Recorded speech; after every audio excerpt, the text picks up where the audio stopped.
Morning మన్నా ఈ కార్యక్రమానికి మిమ్మల్ని అందరినీ ప్రేమతో ఆహ్వానిస్తున్నాను. మీ జీవితం రాబోతున్న దినాల్లో ధన్యకరంగా ఉండాలని ప్రార్థన చేస్తున్నాను.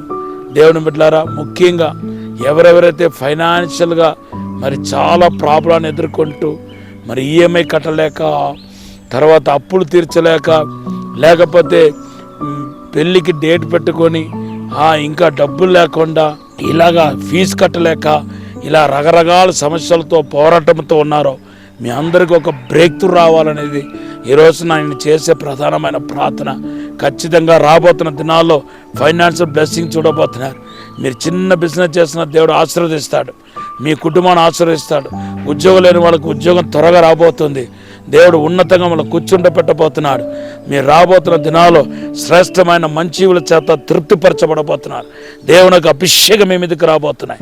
ఈరోజు దేవుడు మనకిచ్చిన వాగ్దానం ద్వితీయోపదేశకాండం 28:14 వచనం.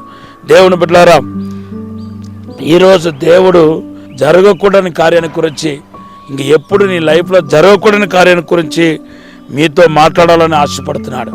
మొదటిగా మనం చూస్తే ద్వితీయోపదేశకాండం 31:8 వచనంలో దేవుడు నిన్ను విడిచి వెళ్ళటం అనేది జరగదని ప్రభు మాట్లాడుతున్నాడు.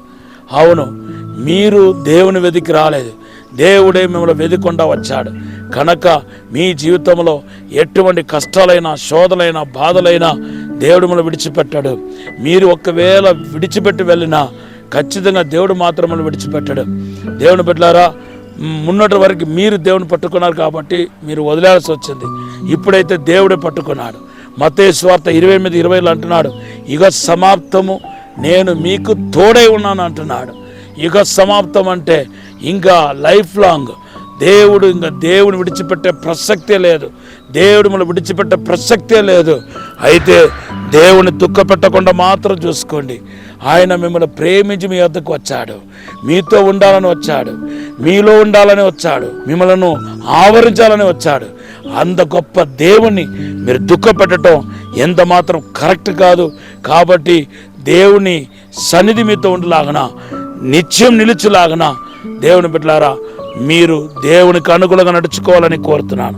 సో దేవుడు మిమ్మల్ని విడిచి వెళ్ళటం అనేది జరగదు అనే విషయాన్ని ఈరోజు నోట్ చేయండి.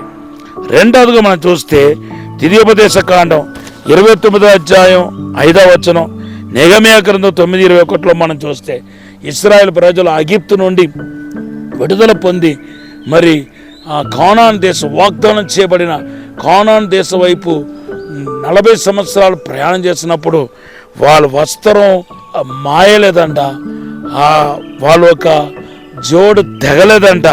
ఇదేంటంటే బాబు, జరగని పని అయిపోయింది.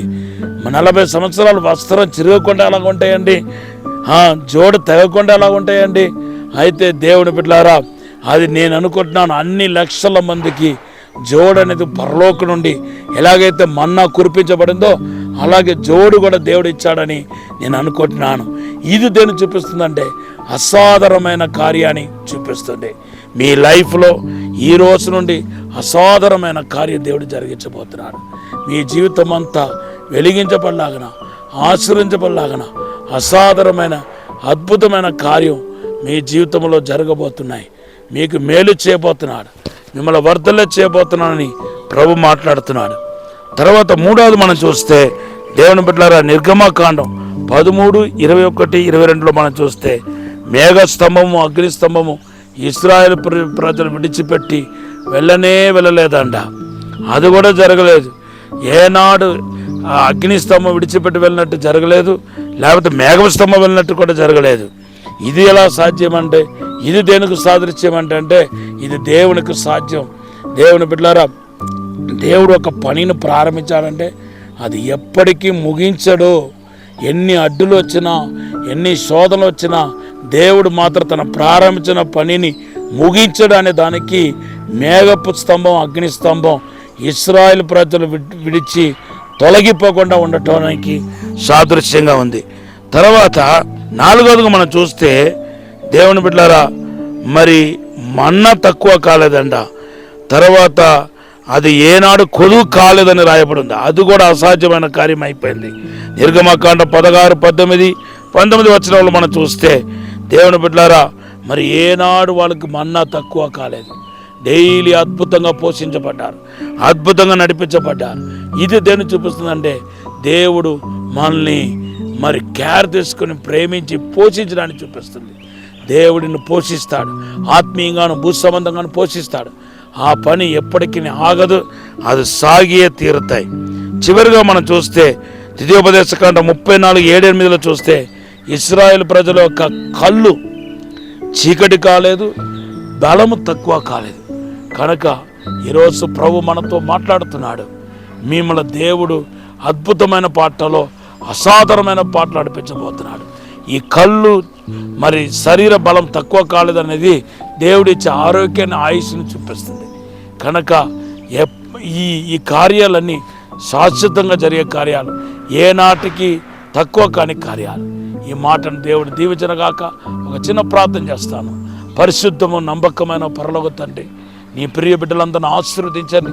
పరలోక మహిమతో నింపండి ప్రభా, నీ ప్రసన్నమతో నింపండి ప్రభా. దైవిక సన్నిధి ప్రతి ఒక్కరిని దీవించనగాక, వర్ధిల్లగాక. కృపాక్షేమంలో వెంట రావాలని ప్రార్థిస్తూ ఆశీర్వదించమని యేసునామములో అడిగి వేడుకుంటున్నాము తండ్రి. ఆమేన్, ఆమేన్. దేవుడు ఈ మాటలను ఆశీర్వదించనగాక.